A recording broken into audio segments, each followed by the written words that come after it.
Hi, everyone. I'm meteorologist Rob Ellis with a real-time weather update. I know you're probably overwhelmed with all of the other updates coming in from news, but let's talk about something completely different. Let's dive into the weather and talk about storm chances. Overall, it looks like the biggest storm chances are going to be farther to the south and west, but we do have a threat here in the Chicagoland area. So I wanted to update you on that, kind of walk you through everything and just spend some time talking about something different, something weather-related. And yeah, most of you are hearing some rain out there. I think you'll even hear a couple of rumbles of thunder. We'll get in a little closer and show you where we are seeing some of the rain. In fact, I'm going to turn on the lightning just so we can see that. There's a little bit of lightning that's been embedded within this, mainly with that initial line as it rolled through and lifted to the north. But this isn't where we have our biggest severe threat. It is possible we could hear some rumbles of thunder, but the severe threat is actually going to be farther later in the evening, I should say. As far as watches and warnings, at the time of recording this, just before 1 o'clock, we have no severe weather-related watches and warnings because the temperatures are still on the cooler side. Numbers have been into the upper 40s, but they will be warming up. Look farther to the south. Look at where the temperatures are into the 50s and even close to 60 for places like Quincy.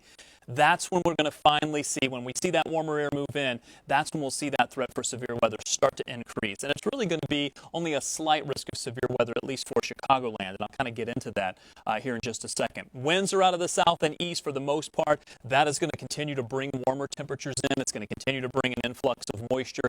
And this will really give you an idea of where we have that better threat. For Chicagoland, we're under that slight risk of severe weather. That really includes all of northern Illinois, most of northwest Indiana. But then you go back to the west and you see these areas shaded in orange. That's where we have the enhanced risk. That's where really it's a little bit stronger of an impulse. That includes the possibility, yes, of a tornado threat farther to the west and farther to the south.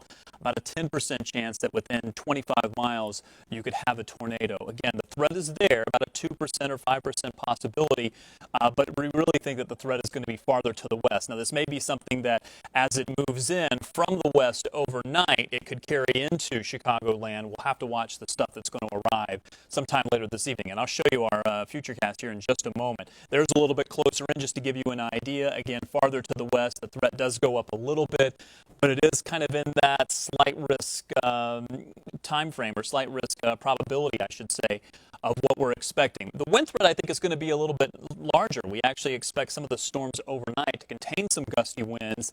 The hail threat is there as well, but it also remains farther to the west. The impulse there with the upper level is just going to be a little bit stronger into places like southern Iowa and northwestern parts of Missouri. As far as our timing here, we'll just see that possibility for rain through the next several hours. But notice the temperatures on a steady increase. And then once you get into the overnight, we're probably going to reach our high temperature somewhere between 8 and midnight tonight. And that's when we'll have the best chance for severe weather. Once this cold front passes and then eventually drops our temperatures dramatically before morning, we could see this range of time frames here where the cold front is going to bring us a chance for some stronger storms. This is how it'll look on Futurecast. I'm actually going to see if I can back that up just a second because I wanted to show you this. Well, I'll leave it where it is right now. This is about 5:30 or 6 o'clock. Most of the heaviest rain with a few embedded thunderstorms is moving through. But look at the temperatures. The temperatures moving up into the 50s and yes, getting close to 60, and they'll continue warming as we get through the 9 o'clock to maybe midnight time frame. That's when we could have a few isolated storms develop. We'll keep our eye on those. Temperatures are going to be in the 60s. You know, if we were talking temperatures about 10 degrees warmer, I'd be much more concerned about this. But it is something we'll need to watch. The biggest concern, or the bigger concern, I should say, is going to be this line of storms that's going to develop back to the west. We do think that there will be a line of storms that will move on through. This will be the cold front. This is around 11:30 to midnight or so. And there you see it sweeping on by. Temperatures will go from near 60, where you see ahead of this front, back down into the 40s behind this. And that's where I think we'll be by morning, even into the 30s for some of you. So this is going to be a cold front that will give us the best chance. And typically with a cold front, stronger winds are your bigger concern.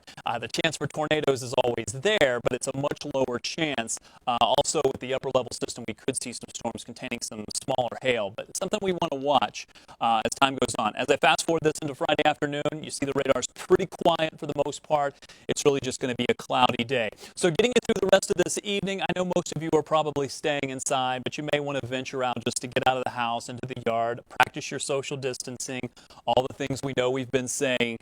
but know that that rain chance is going to be there. You may get a break into the afternoon and early evening. In fact, we may even clear out and break into some sunshine for a few locations before that threat for severe weather is going to be there.